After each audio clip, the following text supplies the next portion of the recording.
har'a kan haadha manaa kana godhe borusatti sin deebi'a. Kana quba qabaadha. Ajandaa godhannee irra darbu qofa odoo hin taane warra biyya keessa jirus warra biyya alaa jirus qofaa ilaalu. Akka jedhii jedhanii nama leenjisanii akkas jedhii yoo akka jechuu baatte kanas ragaa yoo ka jedhamu ta'e suni qorannoon jedhamu. Wal dhabnee qabnaa namni maatii ta'e wal dhabdee hinuma qabaataa. Kuni gaafuma namni uumame waliin uumame mucaan kuni harka kootti miidhamtee yoo inni jedhee ifaan bilisaan gadi ba'ee dubbate.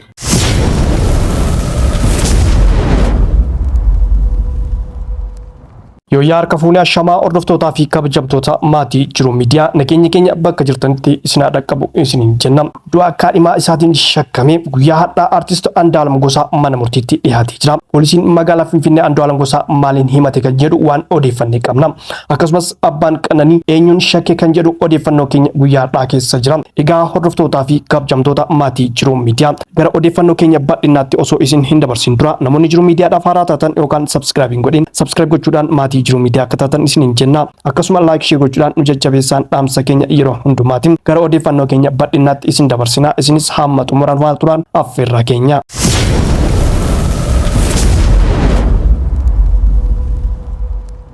Abbaan shamarree jalqaba torbaan ganaa magaalaa Finfinneetti duute Qananii intala koof haqni akka argamu barbaada jechuudhaan dubbatan. Moodela akkasumas beeksisa garaagaraa dalaguun kan beekamtu Qananii Addunyaa kaadhimaa artist Andu'aalem Gosaati. Erga du'uun ishii dhagahame booda poolisiin artistii kana to'annoo jala oolchuun qorachaa akka jiru beeksisee jira. Abbaan ishee obbo Addunyaa Waaqoo intalli isaanii amala gaarii qabdi jechuudhaan du'a isheen guddaa gadduu himanii jiru. Waan biraa waan barbaannu hin qabnu haqa akka baasu poolisii qofa barbaanna jechuudhaan dubbatanii jiru.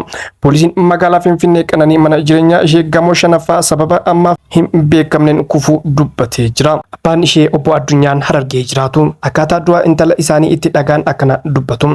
Bilbiluma mucayyoo fooqirraa kufte je'u himan. Fooqirra mucayyoon hin kuftu. Mucayyoon nama tasgabbooftudha. Nama jijjiiramaaf nama jijjiiruu fi of jijjiiruudhaaf maatii ofii jijjiiruuf hojjetudha. Waan boruu yaadde malee waan akkasii talkaashaa hin hojjettu. Kanaaf waan isheen ofii fooqirraa of kuffiste jedhu kun nan seenu. Yoo namni miidhaarra geessee akka godhe malee jechuudhaan seerri akka naaf qoratu jechuudhaan gaafatanii jiru. Artist Andu'aalem Gosaa du'a kaadhimaa isaa Qananii Addunyaan shakkamee erga to'atamee guyyaa lama booda mana murtiitti dhiyaatee jira. Abukaattoon isaa obbo Liibaan Abdii akka himetti poolisiitu Andu'aalem mana murtii federaalaa dhaddacha araadaatti dhiyeesse. Jalqaba torbaan kana kibxata barii erga kaadhimaan Andu'aalem sababa ammaaf hin beekamneen gamoo irraa kuftee booda qorannoof Andu'aalem Gosaa to'annoo jala oolchuu poolisiin beeksisee ture. Isa akka jedhii jedhanii nama leenjisanii akkas jedhii yoo akka jechuu baatte kanas ragaa yoo ka jedhamu ta'e suni qorannoon jedhamu. Suni doorsisa jedhama. Qorannoon gaafa jedhamu maal? Waan tokko maaltu ta'e akkamitti ta'e maaltu ta'e sababii isaa maal ka jedhu qoratee yoo namni sun dhiibbaa tokko malee ifaan bilisaan fakkeenyaaf mi'a fudhannuuti artist Andu'aalem amma yoo inni fedhii isaatiin gadi ba'ee wal dhabnee qabnaa namni maatii ta'e wal dhabdee hinuma qabaataa. Kuni gaafuma namni uumame waliin uumame mucaan kuni harka kootti miidhamtee yoo inni jedhee ifaan bilisaan gadi ba'ee dubbate.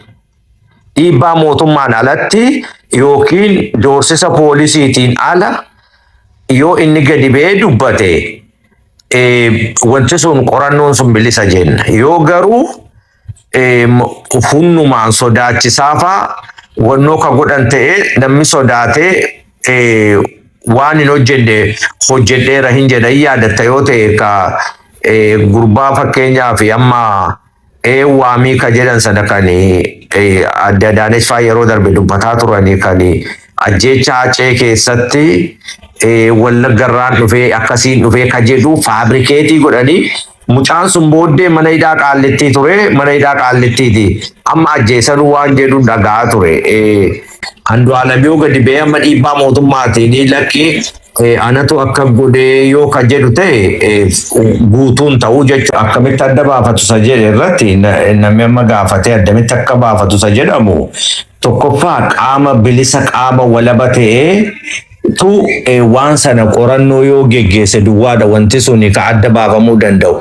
Garuu dhiibbaa siyaasaatiin yookiin torture yookiin bishaan qabbanaa namatti naquun yookiin immoo tumuudha yookiin mataa gadi sifannisanii qaruuraadhaan siwannoo godhaa yookiin akka sanatti qormaatii akkasitti godhamu qulqullina ta'u. Waan kana yoo fakkeenyaaf amma Andu'aalam maatii isaatti dhaqee mucayyoon kun haati warraa kiyyaa kuni wal dhabnee seexana na dogoggorse akkasitti wannoo godhee yoo fakkeenyaaf abbaa isaa yookiin harmee isaa yookiin gosa isaatti yoo hime itti himee isaan gadi ba'anii mucaanii harkatti miidhamte kanaaf immoo gumaa baafnaa gumaa kan akka gosaatti yookiin akka sabaatti fudhanna yoo isaan ka jedhan ta'e wantichi iftoomina hin qaba. Yuutuubaroonni dubbii hin jirre waan hin fakkaanne fidanii haasa'u. Namni wayiidha fira kootii mucaan kunii jedhen adaadaa kootii jedhaa ture. Mucayyoo mamma rabbi lubbusee jannataan haa qananiisu. Amma maqaan see eewu maqaan adaadaa keetii eewu jennaan himuu wallaale. Namoota akkasiidha wanti ragaa hin qabne jilban guutuu jedha Oromoon. Dubbiin tokko yoo ragaa guutuu kan ijaan hin agarre ka gurraan hin dhageenye yoo hin taane haasaa guutuu ta'uu hin danda'u. Dubbiin suni fudhatama qabuudha. Amma haasaan Yuunii Maanyaafaa Masfiin Fayyisaa Roobii fa haasaani haasaa jetteeti malee sadarkaa tokkoffaa irratti soorsii dhugaati yookiin dubbii dhugaati jettee fudhachuu hin dandeessu. Maaliif warri warra yuutuubaroota daldalanii akka namni baay'een wannoo ta'u warra barbaada waan ta'eef dubbii isaanii fudhattu. Dubbiin akkuma nama jedhee yoo fakkeenyaaf Andu'aalam adaadaa isaatti dhaqee yookiin isaan akkuma jaarsaatti yookiin akka gosaatti itti dhaqanii yoo gaafatanii inni waan sana amanee akka aadaa Oromootti isa ta'u wannoodhaan gumaan sun gumaadhaan dhumuu hin danda'a jechuudha. Haga sanatti garuu kan mootummaan wannoo godhee ila warri amma wannoo geggeessu investigation isa jennu yookiin rakkina uumame warri qaama walaba ta'e wanta cross examination waan jedhamu jira cross question gaaffii wal xaxaadhaanitu nama sana qabaniitu warri wannoo ta'e kun akkasitti nama sana amansiisanii dhugaa sana deemee gaafa gaaffii wal maraan gaafatamu namni sun staakii ta'aa deemaa jechuudha garatti deemu isaanu akka itti qoratan waan beekanii fi qaamni walabaa kuni akkaataatti wannoo godhan wannoo ta'uu qabaa jechuudha.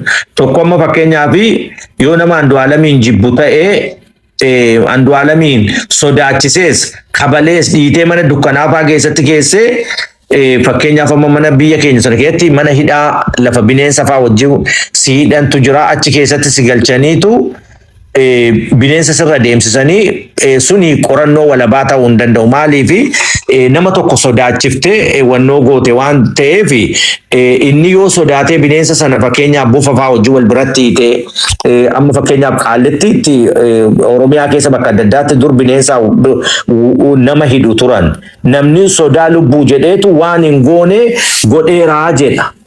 So kanaafi qaama walabaa ta'uu hin danda'u. Qaamni walabaadha warra waan akkasii kana irratti muuxannoo qaban keessattiyyuu waa'ee maatii keessatti lola mana keessaa lola ollaa lola alaa warra qoratan muuxannoo qabantu jira fi warra akkasiitu yoo qoratee miidiyaa wannootti dhiyeesse malee warri akka amma jennu kuni isaan sana miidiyaa irratti akkuma amma nuti haasofnu kanaati kan masfiinfaa suni mootummaa warra mootummaa gaafa mootummaa warra mootummaa wajjin jechuu jalqabee dubbichi propagaandaadha.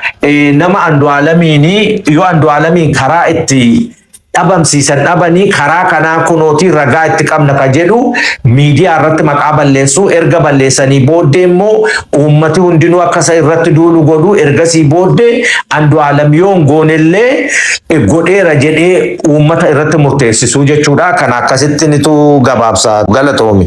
Dhaddacha har'a oole irratti poolisiin Qananii akka lakkoofsa Itoophiyaatti eebla bultii tokko bara 2017 barii sa'aatii 10tti mana jireenyaa ishee irraa gamoo shanaffaa irraa kufuu dubbatee jira. Yeroo sanitti shamarreen tun Andu'aalam Gosaa wajjin waan jirtuu fi du'a shamarree tanaatiin Andu'aalam Gosaa shakkamee to'annoo jala oolchinee jira jechuudhaan poolisiin dubbatee jira. Kanaafuu shakkii kanaan qorannoo akka gaggeessuuf guyyaan 14 qorannoo nuuf haa kennamu jedhanii gaafatanii jiru. Poolisiin dhaddacha irratti hanga ammaa ashaaraa kaasuu qorannoo reeffa hospitaalaatti erguu akkasumas ragaalee namaallee sassaabaa akka jiran dubbatanii jiru. Gama kanneen abukaattoo Andu'aalam immoo shakkii poolisiin dhiheessee mormuu dubbachuu himanii jiru. Namuu waliin jiraachuu malee gidduu isaaniitti homaa rakkoon akka hin jirre guyyaa sanis nagaan oolanii isheen footookaa isaanis hiriyoota isaanii waliin konsartiidhaaf qophaa'aa akka ture nagaan oolanii galgala gara manaa galuu abukaattoon Andu'aalam Gosaa dubbatee jira. Abukaattoon Andu'aalam Gosaa mirgoobii akka kennamuuf gaafatuufis mirgoobii akka kennamu hin dandeenye manni murtii himee jira. Hundi keenya uummanni Oromoo kan biyya keessattis kan biyya alaatis jiran wanti akkanaa taateen akkanaa kun hoggaa uuman ajandaa bichaa godhamee irra darbuu dhiisuu dhabu. Yaa ummata wala deemaa hedduu dhabaa jirra. Biqiltuu hedduutu nu jalaa goggogaa jira. Ijoolleen warri lafaa ol adeemaa jiru kun biqiltuu lafaa ba'aa jiru. Biqiltuu lafaa ba'aa jiru kan ammoo kunuunsanii bishaan yoo baasanii kunuunsa hin argan biqiltuu jidduutti gogaa jiru. Tariitii sooshaal miidiyaatti erga kaleessatii waan baay'ee dhageenyas kun halkan keessaa sa'a 9tti foorraaf darbattee kun erga darbattee immoo reeffa ishiitirra iddoon tokko bachoorra hin jiru jedhu warri sa'aatii 9tti lafa namni sooshaal miidiyaan irra kan deemu reeffi ganama argameedha. Ishiin kan of darbatte sa'a 9 jedha. Sa'a 9 sanitti hoggaa of darbattu namni arge sun reeffa akka ka'u maaf hin dubbanne ganama maaf ka'e moo ajanduma godhatanii ittiin haasa'uudhaaf nutti deddeebi'aa jira keenya. Gaafa artistii Daadhii Galaane wareegamu uummanni Oromootis akkanumatti kallattiis bahee sooshaal miidiyaadhaanis waan hundaa isaanii hunduu iyyee maatii keenyaanis yeroo san biyya keessa jirra dhandhee awwaallee galle. Wanti tokko wanti dalaga maaliif seete wanni tokko si balleessuu barbaadu si tuqee ilaala. Si madeessa xiqqeechee si madeessa. Madaa xiqqoo si madaa'isaniif yoo furmaatan arganne madaan keessun akka sirriitti itti bal'atu daarii madaa sanii siif qofora yookaan immoo siif hooqa. Madaa sun akka siif fayyine akka madaan duraa siif fayyu san immoo ofirratti daftee daawaa itti barbaaddatte namni kun dawaa qaba. Madaa kana kan dafee fayyisu dawaa qaba. Ammas madeessu waan fayyuuf hin madeessu siin jedha sirraa dheessa. Madaa Daadhii Galaaneen maduuf osoo yeroo isa fayyifanne Haacaaluun ittiin dabalamu. Uummanni bahee mormate. Uummanni bahee dhugaasaa bahuu qaba jedhee oduu uummanni bahee mormate Haacaaluun ittiin dabalamu. Maaliidhaaf mormitu keessa ilaala waan ati gootu maal akka taatu akka ofirra dubbattu maal fidu kan jedhu. Tarii yeroo isa akkasitti darbe dhugaan isaanii awwaalame hin baane odoo dhugaan daadhii bahee dhugaan Haacaaluun dhokattu. Maaf yeroo dhuma deemu baruma darbaa dhufu maaf ola deemaa keenya dhabna. Maaf kichuu keenya dhabna. Rakkoonni jidduu jiru maali? Maaf hin iyyanne? Maaf ajandaa godhanneetuma irra dabarra? Andu'aalam ganaa ola deemaadha. Ganaa mul'ata qaba. Haamilee isaa rukutuudhaaf akka inni galma hin geenye haamilee isaa kutuudhaaf maaliidhaaf har'a kan haadha manaa akkana godhe boruu isattis hin deebi'a. Kana quba qabaadhaa. Kan ajandaa goone irra dabar booda mooyyuu gara isaattis dhufa. Gaafa sanis ajandaa goone irra dabar hamilee mucaa kanaatu kan gaafa san gara lubbuu isaattis hin deebi'u. Kana koo qabaadhaa. Yoo abbaan iyyate ollaan iyya namaa ba'a. Ajandaa godhannee irra darbu qofa odoo hin taane warra biyya keessa jirus warra biyya alaa jirus qophaa ilaalu.